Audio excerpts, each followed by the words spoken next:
Bonjour à tous et merci de nous rejoindre sur Futur TV pour cette nouvelle édition de la rédaction. Voici les titres de ce journal.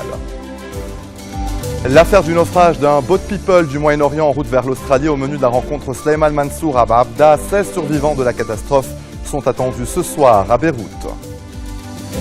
Le gouvernement libanais va revoir le statut des ressortissants syriens non réfugiés. Une déclaration de Najib Mikati, le Premier ministre libanais sortant, s'exprimait lors d'un discours au Grand Sérail à l'occasion d'une réunion du comité libano-palestinien. Vladimir Poutine semble satisfait. Selon le président russe, la direction syrienne coopère activement à la destruction des armes chimiques. Et à suivre également dans ce journal, la Turquie a officiellement aboli ce mardi une disposition interdisant aux femmes de porter le foulard islamique dans la fonction publique. Et maintenant, avant de développer ces titres, le pape François au Liban en 2014, info ou intox, selon le quotidien libanais Safir, qui cite des sources anonymes à Rome. La visite figure dans le programme des activités du pape en 2014 et elle serait un message clair de la part de l'Église catholique concernant le sort des chrétiens d'Orient. Si la visite se confirme, le pape François sera le 4e pape à visiter le Liban en 50 ans. Son prédécesseur Benoît XVI avait effectué une visite de plusieurs jours au Liban. C'était en septembre 2012. Le chef de l'État, Michel Sleiman, a reçu ce matin en audience le ministre sortant des Affaires étrangères, Adnan Mansour, au palais présidentiel à Abda. Les deux hommes ont notamment évoqué l'affaire du naufrage en Indonésie d'un boat people du Moyen-Orient en route vers l'Australie. C'était le 27 septembre dernier. Plus de 36 personnes, dont 21 Libanais, ont trouvé la mort dans ce drame. Une trentaine de Libanais ont survécu à la catastrophe. 18 sont rentrés au Liban dimanche. 16 autres sont attendus ce soir. Les proches des victimes devront s'armer de patience. Aucune date n'a été fixée pour le rapatriement des corps des victimes du naufrage vers le Liban. Certaines dépouilles mortelles sont défigurées et ne peuvent être identifiées. Des tests ADN sont en cours. Par ailleurs, sachez que l'enquête sur le réseau de passeurs se poursuit. Il serait actif depuis environ un an et aurait acheminé quelques 200 Libanais jusqu'en Indonésie et en Malaisie pour être introduits illégalement en Australie. Le gouvernement libanais va revoir le statut des ressortissants syriens non réfugiés. Une déclaration de Najib Mikati, le Premier ministre sortant, s'exprimait lors d'un discours au Grand Sérail à l'occasion d'une réunion du comité libano-palestinien. Mikati a indiqué que le Liban traversait une situation difficile due à l'afflux de réfugiés syriens et que le pays avait besoin du soutien de la communauté internationale. Mikati a par ailleurs estimé nécessaire que le Liban reste à l'écart des conflits régionaux. Selon l'ONU, 750 000 Syriens ont fui leur pays pour le Liban. Le gouvernement libanais parle d'au moins 1 175 000 réfugiés. Un 5e suspect dans l'affaire de l'assassinat en 2005 de l'ancien Premier ministre libanais Rafik Hariri aurait été identifié. C'est en tout cas ce qu'affirme ce mardi le quotidien libanais An-Nahar, sans toutefois préciser l'identité du suspect. Selon le journal, les données concernant l'implication de cette personne correspondent aux résultats de l'enquête préliminaire menée en 2005 par l'ancien chef de la commission d'enquête Detlef Melis. Melis avait alors affirmé que plusieurs hauts responsables syriens et libanais étaient impliqués dans l'assassinat de Rafik Hariri. Pour l'heure, 4 membres du Hezbollah sont inculpés dans l'affaire, dont Mustafa Badreddine, 51 ans. Il est désigné comme le cerveau présumé de l'attentat. Les 4 accusés font l'objet de mandats d'arrêt du tribunal spécial pour le Liban et de notices rouges d'Interpol. L'ouverture de leur procès par contumace a été fixée au 13 janvier 2014.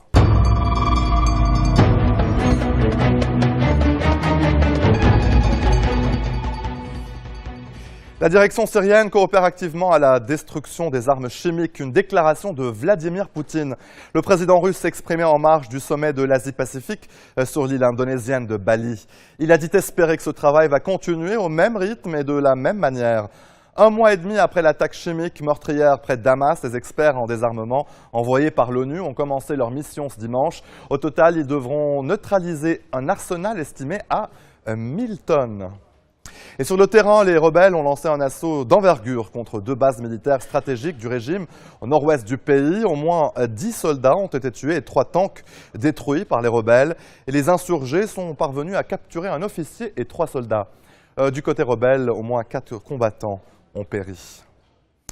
La situation en Syrie et les commentaires de Lardar Brahimi, médiateur de l'ONU et de la Ligue arabe pour la Syrie. Il était l'invité de nos confrères de TV5 Monde. Excusez-moi, vous allez un peu vite, c'est terminé. On a parlé de 1000 tonnes, au minimum, 1000 tonnes d'armes chimiques. Elles vont être détruites, ça va coûter très cher, mais ça va être ça. Écoutez, justement, vous dites d'un côté qu'il ne faut pas détourner la conversion, on parle du chimique. Oui, mais en même temps, c'est une réalité. C'est terminé, le chimique est terminé. Le chimique, c'est la Syrie qui refusait de reconnaître qu'elle avait des armes chimiques, a maintenant donné la liste de tout ce qu'elle possédait aux Nations Unies et elle est en train de discuter avec les experts des Nations Unies pour voir comment on va détruire ce stock. Entre reconnaître qu'on a des armes et avoir le démantèlement de ces armes concrètement, il y a de la marge. C'est très lent, mais ça va se faire. Écoutez, l'Amérique et la Russie se sont engagés à détruire leur stock en 15 ans, ils n'ont pas encore fini. D'accord. Alors, comment voulez-vous qu'en Syrie on avance? En Syrie, ça prendra peut-être un peu plus qu'un an. Ça, c'est l'optimisme du diplomate. C'est l'optimisme, non du réaliste. Vous avez déjà des problèmes humains terribles qui se passent là-bas. Vous avez sûrement entendu parler de ces filles qui, à 14 ans, sont mariées à des gens d'ici ou là. Pour le bien-être des combattants. Ça, c'est à l'intérieur de la Syrie. Par contre, des réfugiés, c'est plutôt des gens qui ont de l'argent, qui se marient pour une semaine, avec une fille de 14 ans. Plus des conditions de sanitaire. Alors, les conditions de vie là-bas, vous savez, moi j'ai été là-bas, le sentiment que je garde de ma visite à ces camps de réfugiés, c'est la honte. On a honte d'aller, on a l'impression d'être un voyeur. Vous venez ici regarder des gens, vous savez que hier, ils portaient une cravate comme vous, ils avaient une voiture, ils allaient à leur bureau le matin, et maintenant ils sont assis là, dans le désert. Et que faire? Il y a eu une conférence à Bruxelles qui a promis, je crois, 3 milliards 700 millions d'euros pour aider les... Voilà. Et concrètement, alors il y a des ONG... Qui est-ce qui va donner 3 ou 4 milliards de dollars tous les 6 mois à la Syrie? Qui? Personne ne va leur donner cet argent.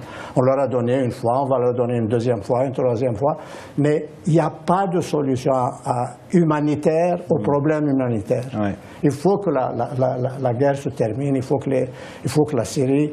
Vous savez, en Syrie, il n'y avait pas de faim, il n'y avait pas de misère, de grande misère. Et maintenant, vous avez, je crois que dans le journal d'hier, on parle de gens qui sont en train de mourir de faim. Moi, à 20 km du centre de Damas. C'est une tragédie vraiment énorme. Les Occidentaux, on sent bien justement qu'ils ne savent plus trop ce que serait l'après-Assad, et notamment si c'est la partie la plus radicale, les djihadistes, les salafistes, qui en porteraient la mise, avec des conséquences qu'ils ne maîtrisent pas. Non, je crois que les Russes et les Occidentaux et les pays de la région sont d'accord qu'il ne faut pas que les djihadistes remplacent le régime actuel. Oui, mais ça sert objectivement les intérêts de Bachar al-Assad. Il y a un accord réel là-dessus. La question, c'est de savoir comment on va arriver à une solution qui satisfasse les aspirations de la population syrienne, tout en, si vous voulez, éliminant ou en empêchant ces forces terroristes, djihadistes, appelez-les comme vous voulez. Qui représente les aspirations de la population syrienne? Vous dites qu'il faut satisfaire les aspirations de la population syrienne. Je comprends que c'est la paix et la sécurité, mais... tout le monde dit qu'il représente le processus. C'est un peu le fond du problème. Absolument. C'est pour ça que ce que Genève recommande, c'est qu'il y ait une négociation, qu'il y ait un processus qui finira par des élections organisées sous contrôle, observation internationale, qui permettent aux peuples syriens de s'exprimer et d'avoir le gouvernement qu'ils souhaitent. Allez, restez des nôtres au retour de la pause. Des milliers de Brésiliens défilent dans les rues pour soutenir les profs en grève.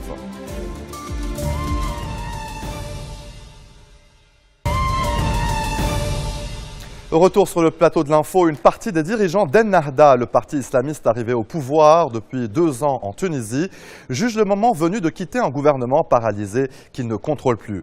Les détails avec Alexandre Adler, spécialiste des relations internationales. C'est vraiment une bonne question parce que, oui, incontestablement, il y a un immense progrès. Les islamistes étaient en train de bloquer de toutes les manières possibles les élections générales. Et là, maintenant, dans une espèce de table ronde qui les ont confrontés à toute l'opposition ainsi qu'à leurs deux partisans, leurs deux partenaires de la majorité, ils ont accepté ces élections, ils ont accepté de conclure rapidement la constituante et bref, ils ont cessé de jouer la montre dans le but au fond de retarder indéfiniment la consultation du peuple tunisien.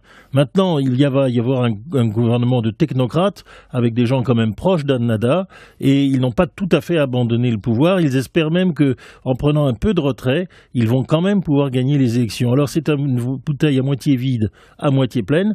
Ce n'est pas la déroute qu'on a vue en Égypte de Morsi. D'ailleurs, ceci leur a certainement beaucoup aidé à leur réflexion de ne pas se retrouver dans cette situation.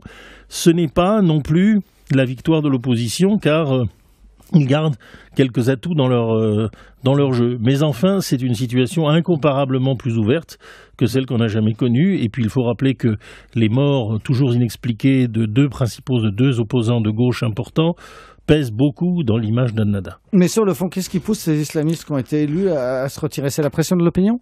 Écoutez, une vague du monde arabe a créé une pression énorme en faveur des frères musulmans, et ceux-ci, partout, ont déçu de diverses manières. Et évidemment, le coup de boutoir qui est venu fin juin de l'Égypte n'a pas cessé de retentir sur la Tunisie, de même que la révolution du jasmin tunisienne avait enclenché la révolution égyptienne. Les deux pays, en enjambant la Libye, sont beaucoup plus proches qu'on imagine, et Ennahda ne veut pas se retrouver dans une situation de réprouvé, où sont aujourd'hui les frères musulmans égyptiens. Merci beaucoup, Alexandre Adler. Allez, en bref, dans le reste de l'actualité, les 21 pays de la coopération économique pour l'Asie-Pacifique ont conclu leur réunion en Indonésie sur une note pessimiste. Ainsi, l'APEC s'attend à un ralentissement de la croissance mondiale. Pour le compenser, les pays membres ont promis de se montrer responsables et de promouvoir une croissance durable afin de maintenir une certaine stabilité économique dans la région. Violence et tensions en marge de la présidentielle aux Maldives. Des individus n'ont pas hésité à remettre le feu au Rajah TV, une chaîne de télévision proche de l'opposition de l'ex-président Nasheed, élu en 2008 et renversé en 2012 par un coup d'État. La Cour suprême maldivienne a annulé le premier scrutin de l'élection présidentielle. Les électeurs aux urnes seront donc de retour aux urnes le 20 octobre. La manifestation de soutien aux enseignants brésiliens a dégénéré hier soir à Rio de Janeiro. 200 anarchistes ont semé le trouble et commis des actes de vandalisme. Le bâtiment de la mairie et d'autres biens publics ont été la cible de cocktails Molotov. La Turquie a officiellement aboli ce mardi une disposition interdisant aux femmes de porter le foulard islamique dans la fonction publique. Et donc une mesure initiée par le Premier ministre islamo-conservateur Recep Tayyip Erdogan est perçue par l'opposition comme une atteinte à la laïcité. La libéralisation du voile constitue en effet une revendication emblématique de l'islam politique en Turquie depuis plusieurs décennies. La mesure est officiellement entrée en vigueur après sa publication aujourd'hui au journal officiel dans le cadre d'un nouveau règlement vestimentaire pour les fonctionnaires qui autorise aussi les hommes à porter la barbe.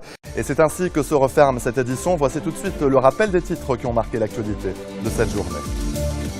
L'affaire du naufrage d'un boat people du Moyen-Orient en route vers l'Australie. Au menu de la rencontre, Sleiman Mansour à Abda. 16 survivants de la catastrophe sont attendus ce soir à Beyrouth. Le gouvernement libanais va revoir le statut des ressortissants syriens non réfugiés. Une déclaration de Najib Mikati. Le Premier ministre libanais sortant s'exprimait lors d'un discours au Grand Sérail à l'occasion d'une réunion du comité libano-palestinien. Vladimir Poutine semble satisfait. Selon le président russe, la direction syrienne coopère activement à la destruction des armes chimiques. La Turquie a officiellement aboli ce mardi une disposition interdisant aux femmes de porter le foulard islamique dans la fonction publique. Voilà, c'est la fin de cette édition. Merci de nous avoir suivis. Très bonne suite de programme sur notre antenne.